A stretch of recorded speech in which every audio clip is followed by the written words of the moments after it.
Alright, well, hello everybody and welcome back to another episode of the Survivor Recap with Jeff coming to you from the Minecraft Vanilla server. And I know it has been an extra week. I have missed a recap, and that is unfortunately because I happen to work at a company that was in the news this week because of some issues with a virus and things like that. So I have been working some ridiculous hours and was unable to do the recap. But I am back, kind of with a double recap. I'm going to kind of go through this pretty fast because there's some things I want to get to and talk about in the midst of this recap because it was very interesting. So either way, we will start out with episode 6.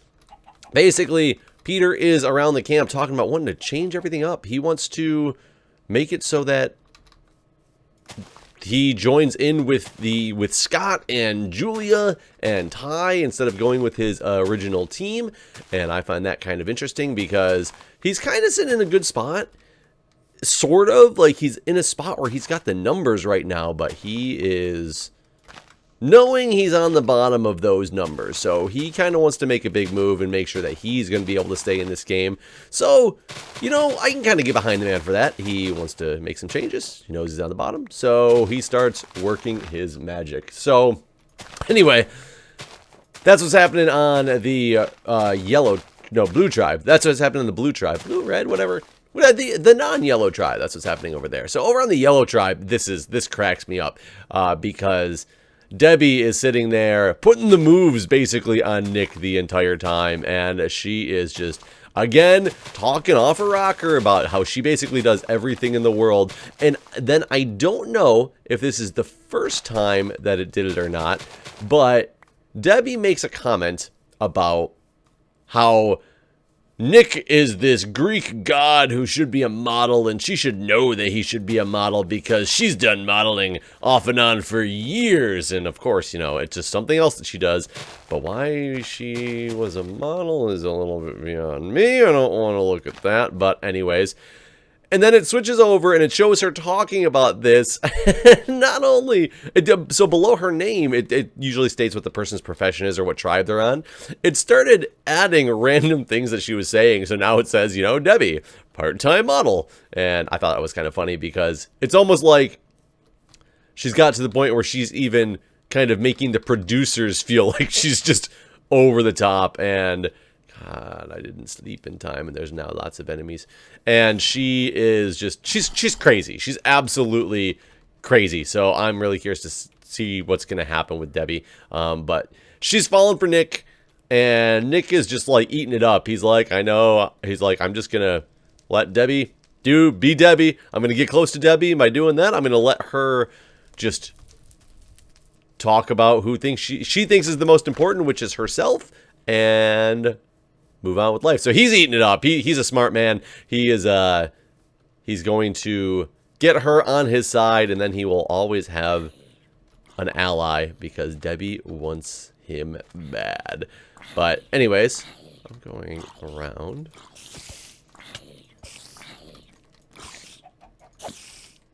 Come on, there we go.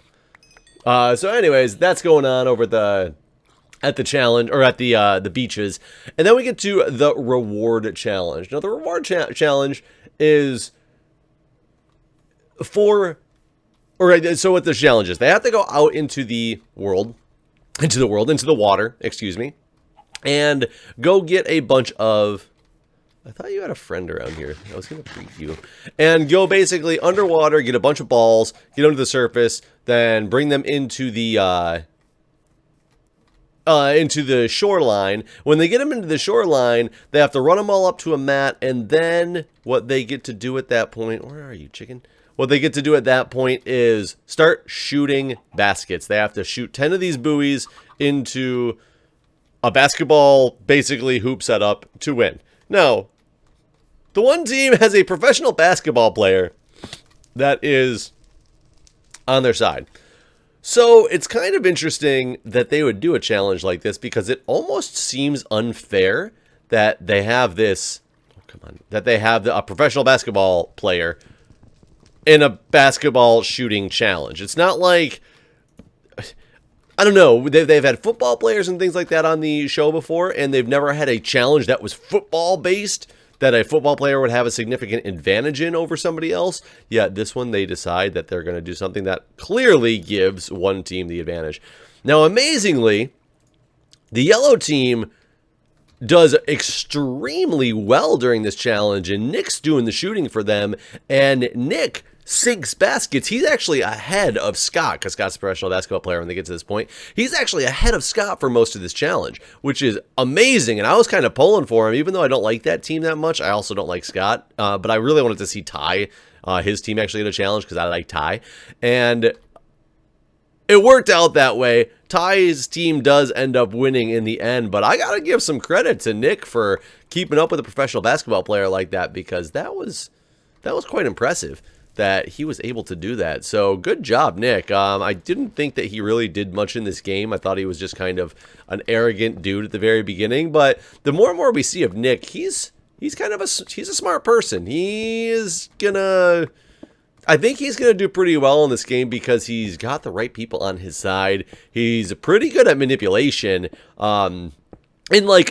in not a super negative way either. He's not like the Russell Hentz, which I called Richard Hentz in one of the episodes. Thank you for pointing that out to me. It's Russell Hentz. He's not the Russell Hentz type manipulation. He's just more of the manipulation to kind of make sure everything's going his way without being a real, like, jerk and an asshole. So I don't know. I think Nick's gonna do well in this game. So either way, this reward, as I already said, the yellow tribe ends up winning, and this reward is for an afternoon feast. And I found this really funny because they're talking about this afternoon feast, and it's, you know, a survivor style feast. You're gonna have bread, you're gonna have meat, you're gonna have beverages, you're gonna have tuna salad.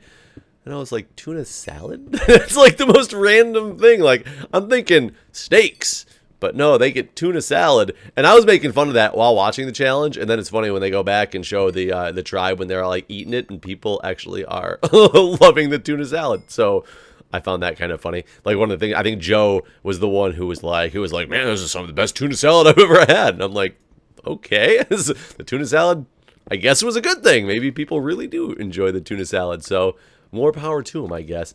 So yellow team wins the reward. They're eating. They're all good to go. And Peter, who earlier in the episode was trying to make this alliance with, you know, with Julia and Scott and Ty, he starts to go back and forth on whether he thinks that they should vote for Joe or they should vote for Aubrey. It's kind of like he's got this plan to get one of them out. He just doesn't know how to execute as to which one he wants to get out. So it's kind of interesting because he's not really planning appropriately. He's just kind of putting the seed out there that, hey, look, guys, I'm on your side. You can trust me, but I'm still not going to be 100% certain on which one of these people is going to be the best one to get out of here. So he just kind of is a little bit back and forth, but Aubrey and Joe are noticing what he's doing and getting a little bit upset with him. So, dun dun dun. We never know what is going to happen. So either way, they go to immunity challenge. Immunity challenge is a pretty intense obstacle course. And at the end of the obstacle course, there was a pretty cool puzzle that I've never seen on the show before that involved a bunch of blocks. So it was like 10 or so kind of bigger blocks and 10 or so smaller blocks, but the 10 or so, you have to stack them up in one straight line up in the air in order to get them straight up and down to win the puzzle.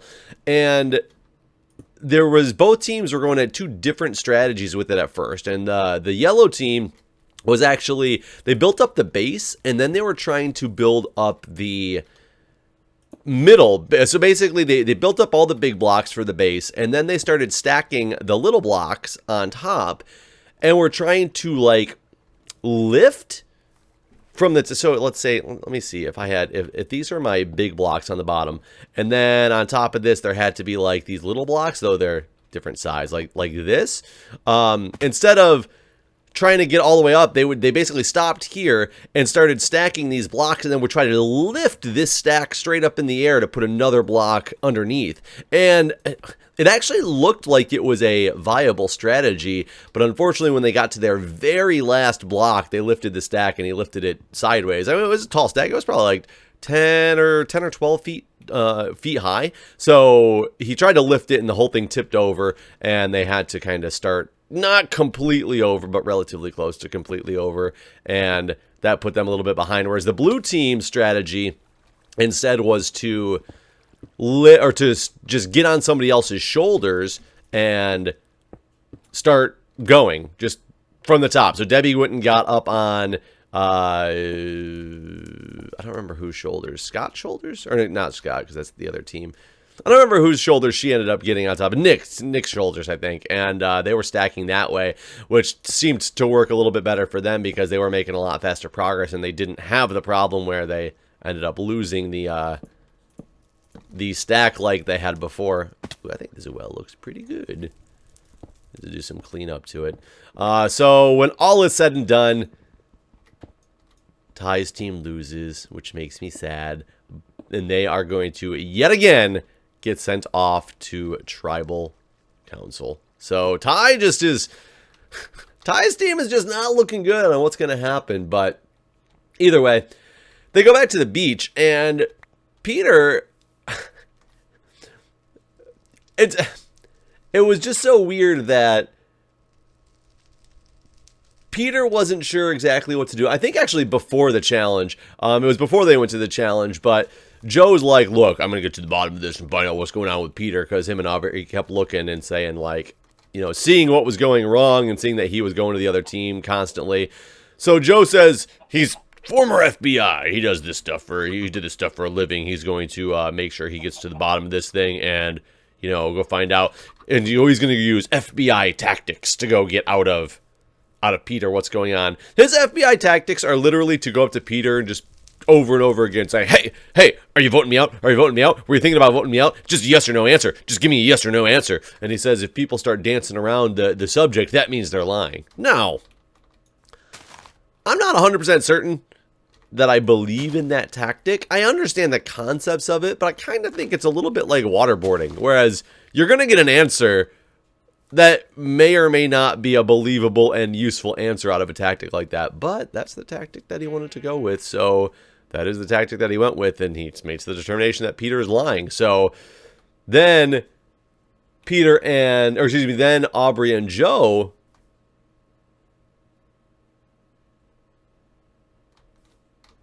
it's just weird. Either way, then Aubrey and Joe are wavering back and forth on, okay, do we actually get rid of Peter? Because that will lower our numbers, and we might be able to still work with him. Or do we get rid of Julia? And if we get rid of Peter, we won't have as many numbers. But if we get rid of Julia, then we know Peter's kind of against us. So, like, what way should we actually go with all of this? And Joe is basically giving Aubrey the benefit of the doubt and saying, like, oh, look, I'm going to do whatever you want to do. And Aubrey goes back and forth multiple times through the episode, but her final decision before they go to Tribal Council is, look, we probably have to keep Peter around because otherwise we're gonna lose out on the numbers. We're not going to make it if we get rid of Peter right now. And Joe's like, fine, you know, I've been listening to you, going back and forth, but whatever, that's what you want. I'll go, you know, save face with Peter, and we will see what we can do. So that's what he does. He goes in with Peter. He says, look, we're going to be on your side. Let's do this. Let's go vote the rest of the teams, the rest of them out. Let's vote Julia. And they go off to Tribal Council. Now, Tribal Council was really interesting. Jeff's asking a lot of questions. Peter's answering in a way that are making people concerned about the way Peter's going to vote. And everybody the whole time during Tribal Council is just talking to each other. They're talking and switching up who they're going to vote for. And you can't tell as a viewer what the hell was happening. I was so confused at what was going on because everybody just kept talking to each other. And they started talking about going with the original plan. Like, that's the last thing that Scott says. He looks at Julia and goes, original plan. And Jeff's like, what's that mean? And he's like, hey, just the original plan. That's what we're going with. The original plan. And Jeff's like, so one word changes it all. Original plan. And that's what's going to happen. Everybody vote. So the voting happens, and it ends up being tied up right before the final vote. It's all tied up that I can't remember if it was 3 3 votes apiece for Julia and 3 votes for Peter. And the final vote comes up, and the next person voted out of Survivor is Peter, with literally a parchment paper that said Julia on it, crossed out, and Peter's name written instead. Because Aubrey changed her mind, changed her vote, and decided to go for Peter. Now, when the episode ended, I was not 100% certain that that was actually... if Joe knew what was happening, because Joe voted for Peter. Or excuse me, Joe voted for Julia. Somebody else must have voted for Julia. It was really, really strange the way it went. Like, I'm not sure if people knew what the original plan was. I don't even know if Aubrey knew what the original plan was. I don't know why she switched her vote to Peter. I think she should have, but I don't know what tipped her off exactly that she thought that that was the way that she should have gone in that, or if it was literally just a gut reaction. Or that temple, kind of. Because that ends the one episode, but we start with the next episode. And one of the first things that's happening in the next episode is Aubrey's already regretting her decision, because she's like, look, we're behind the numbers now. I gave them the lead on the numbers, and we are screwed. And so I'm really not 100% certain what made her change her vote. I think had they kept Peter around, that they would have been in more trouble than they currently are, because of the fact that he was going to vote for them. I think if he got to a merge situation, he would have just straight up started trying to pick them off as much as he could. He would have switched alliances without question in my mind. So I think that was the smartest move that they could have made, especially considering this episode also starts with a boat showing up to one of the camps. And everybody's like, what's going on? Why is there a boat here? And when the boat comes, it's got a note on it that says, you have 5 minutes to get your stuff. And after 5 minutes, you need to be on this boat because you guys have merged. Now, I love it when Survivor does you have so much time to gather as much stuff as you can and then move on. But I love to see those things because I love watching everybody scramble to get things in time and find out what they've left behind because they didn't have enough time to get it, or what they prioritized, or just what they forgot. But that kind of didn't happen in this one. It was more of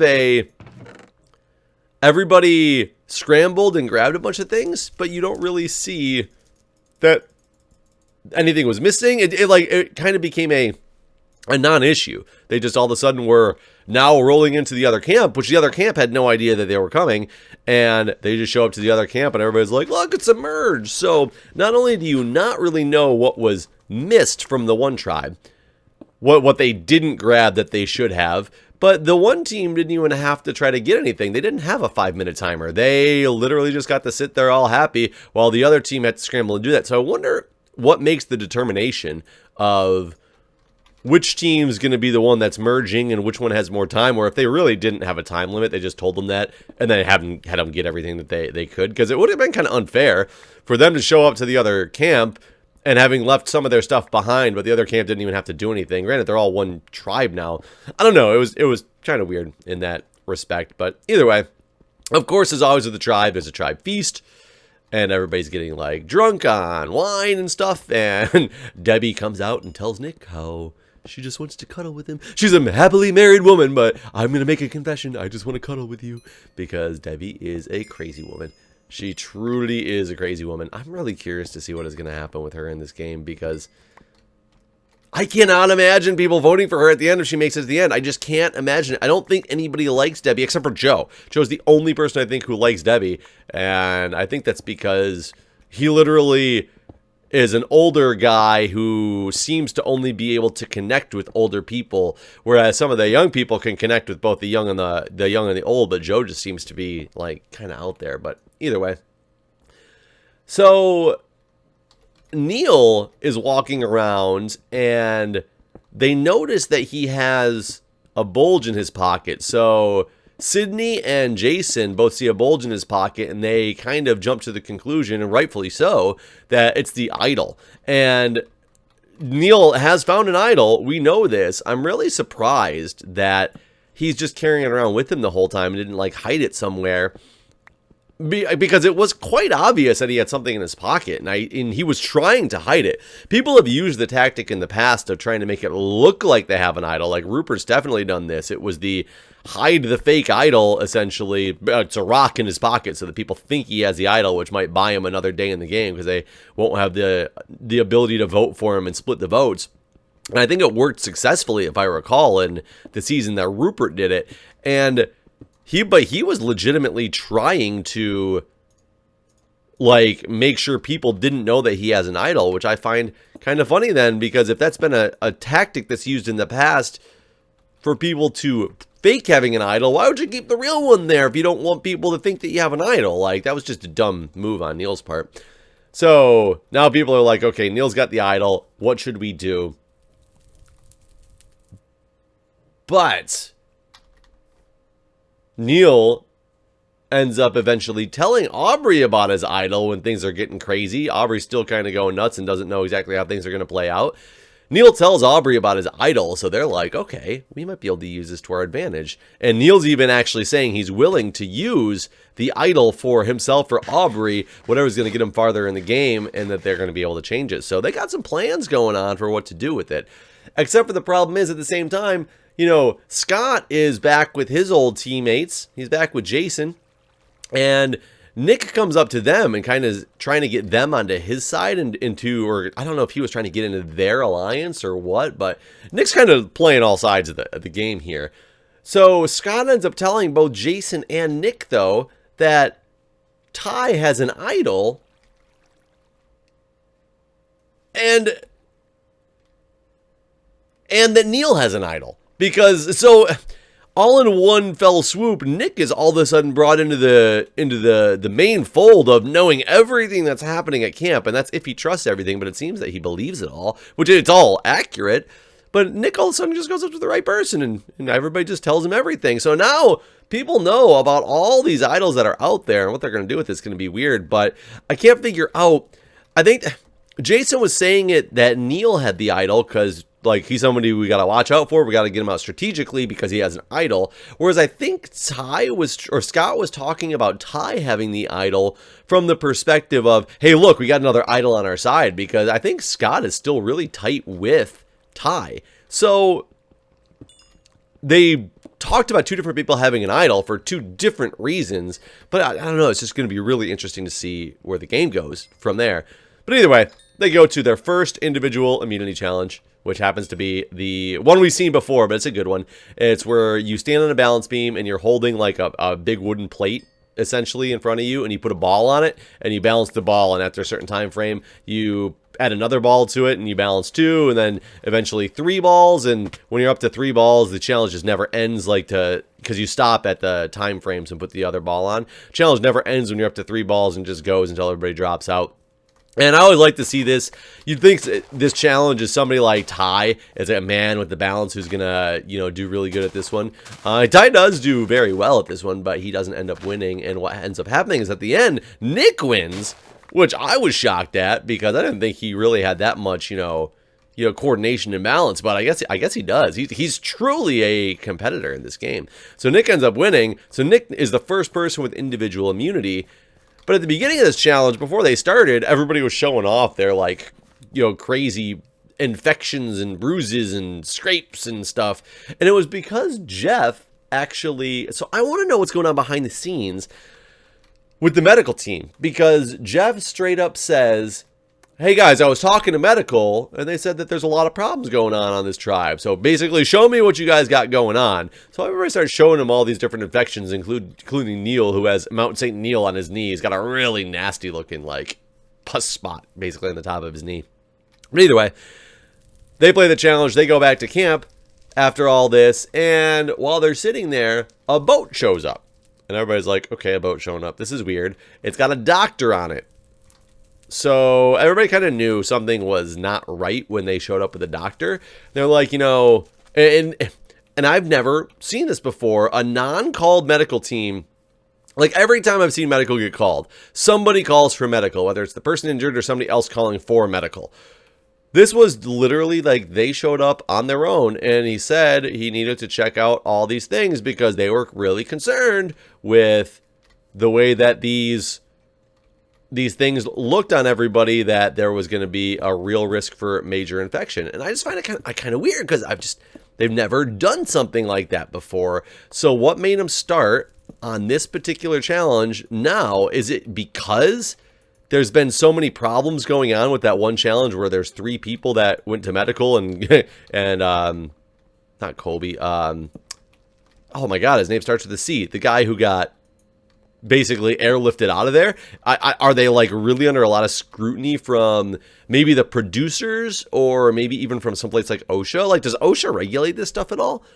I have absolutely no idea. But the medical shows up and starts examining everybody, and Ty, they look at his scrapes that are on his inner thighs. That's from where he tried to climb up and get the immunity idol, or the key to the immunity idol on his own, and he was unsuccessfully able to do so. But he says it's under the guise of trying to climb a tree for some mangoes. But he says that stuff's healing fine. Scott gets up there. He's got a nasty infection, but they said it looks like it's healing. They just need to keep an eye on it. They're not 100% certain on that one. Aubrey gets up there, and she's got a pretty nasty one that they said is really hard underneath, which means it's big and under the skin. And they said they're either going to have to lance it or start her on antibiotics.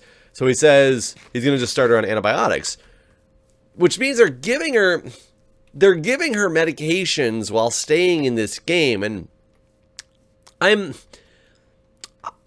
want a real book, because I don't quite understand what all this stuff means anymore, because they literally are giving her antibiotics to stay in this game with. They'll have to keep an eye on it, because if they lanced it, they said they'd have to send her out, because there would just be too much risk for more infection to be happening if they gave her, if they lanced the thing, because now you have a route in for infection, which completely makes sense. But they give her these antibiotics, so now she's on antibiotics in the game. And then they look at Neil, and they look at one on his back, which they're not that worried about, but they look at the one on his knee, and they're like, look, that's too close to the knee. We're really worried about that. You basically could die from that, and we're going to send you out of this game. And they take him out of the game. And I'm not sure how I feel about this whole thing. If you watch Space Chickens, Good and I talked about it a little bit in one episode that's coming up very, very shortly, if it's not already out there. It depends on when I get this video out there. But very shortly it's coming up. And Good agrees that they should have pulled him because, you know, medical necessity, you got to get him out of there. Whereas I'm not so sure I do, because I think everybody who's out there right now is in danger in some way, shape, or form from any of the infections that they have, or just the elements that they're living in. If you're going to pull somebody against their will for that type of an infection, he doesn't even want to leave. And it's not like he's sitting there dying right now. They're pulling him out because of the possibility of it turning into something. Like, it's unprecedented for Survivor. And what I think they should do at this point is, you just had a guy out there on the island for 19 days who doesn't want to go. He said he feels fine. Have him sign a freaking waiver. If he wants to stay, he can stay. You let Missy stay in the game at the end because when she had a broken goddamn arm. Yes, it was at the end of the game. I understand it was not as, not as many things happening. And they even said that because it was at the end of the game is one of the reasons they were able to keep her in there. But I really personally don't see the difference. I'm sure she had to sign some type of special waiver or something like that to be able to stay in the game after that, basically, hey, if you stay, you're, releasing responsibility from anything bad that happens from us. They should have just done the same thing with Neil. If he wants to sign it, if he wants to take the risk, go for it. Take the risk. Or let him go see a real doctor and get some, if you're going to let somebody take PO antibiotics, let somebody take some IV antibiotics as well. Put in a bag of some Vanc or gentamicin or whatever. Yes, I'm a nurse, but I'm not a doctor. I don't know which antibiotics they would have chosen for that particular type of infection that he has. Run him a bag of antibiotics. Run him the bag of antibiotics maybe once a day or twice a day or whatever it's going to take. It's going to take you an hour to do so out of your day. Let the fucking man stay in the game. I'm so angry that they just pulled him against his will without him even asking for anything. And he was even saying, no, I want to stay. I don't want to leave. Granted, he didn't do much in the game. He has an idol, but other than that, he really didn't do much in my opinion. I don't know. I'm so against the way that this whole thing went that I don't know. I really don't know what to say about it. It's so weird. And from a medical professional standpoint, you'd think I'd be the guys like, oh, that's dangerous. You need to get him out of there. He could die. Yes, I understand that he could die. You can die going on Survivor. Yes, you shouldn't do anything that's going to jeopardize you more than it should. They don't know what's happening with this one. They're doing it for basically, well, this could get worse. Yeah, they could all die of dehydration as well. Again, you've already seen that almost happen. Should you stop the game because of that? Maybe you should. I don't know. You just need to rethink that the way you've done this whole thing, because I think you just took away a man's chance. Like Caleb. That's his name, Caleb. Caleb, he kind of didn't have a choice. He was pretty much dying at the time. I get that. Neil is not. I don't know if anybody else agrees with me on this or not, but that's my opinion on this whole thing. The other thing that drives me nuts about this is what happened at the end of the episode. That they pulled him and then the credits rolled. There was no tribal council. There was not a saying that we're not even going to vote anybody out because of what just happened. It just ended. So is Nick's win pointless? Yes, this has happened in the past. Somebody's left the game medically or on their own free will, and therefore they've not voted somebody out. But they've always made it clear that that's what they're doing. Like, is that what's happening? I have no idea. Oh, my wood burned up. I have absolutely no idea if that's what's happening or not because of the fact that you didn't tell me. So I don't know if Nick's win means nothing. Does his win mean that he's safe from the next vote? Are they going to go to tribal still at the beginning of the next one? You didn't let us know. I have no idea. So I'm a little frustrated at the way that thing ended. And I don't know. The whole season so far, it just has not been that good. And that the way that's happening is not making me more excited about it. I'm just kind of like mad. I'm mad at Survivor right now because I think it's against the fundamental concept of what Survivor has always been. And I know people are going to think that I'm like cruel, but I really think if Neil wanted to stay, let the man sign a waiver and let the man stay because it's his choice. It's his risk to take. He didn't want to leave. 19 days of his life is now gone to this, and you're not even going to give him the chance to finish even though he wants to. Anyway, thank you, Survivor. Okay, guys. That's Survivor. Recap. 2 of the recaps rolled into 1. Real quickly done. Not really that quick, but you've also got my opinion. Let me know what you think, and I will see you guys hopefully next week, pending nothing crazy happens. See ya.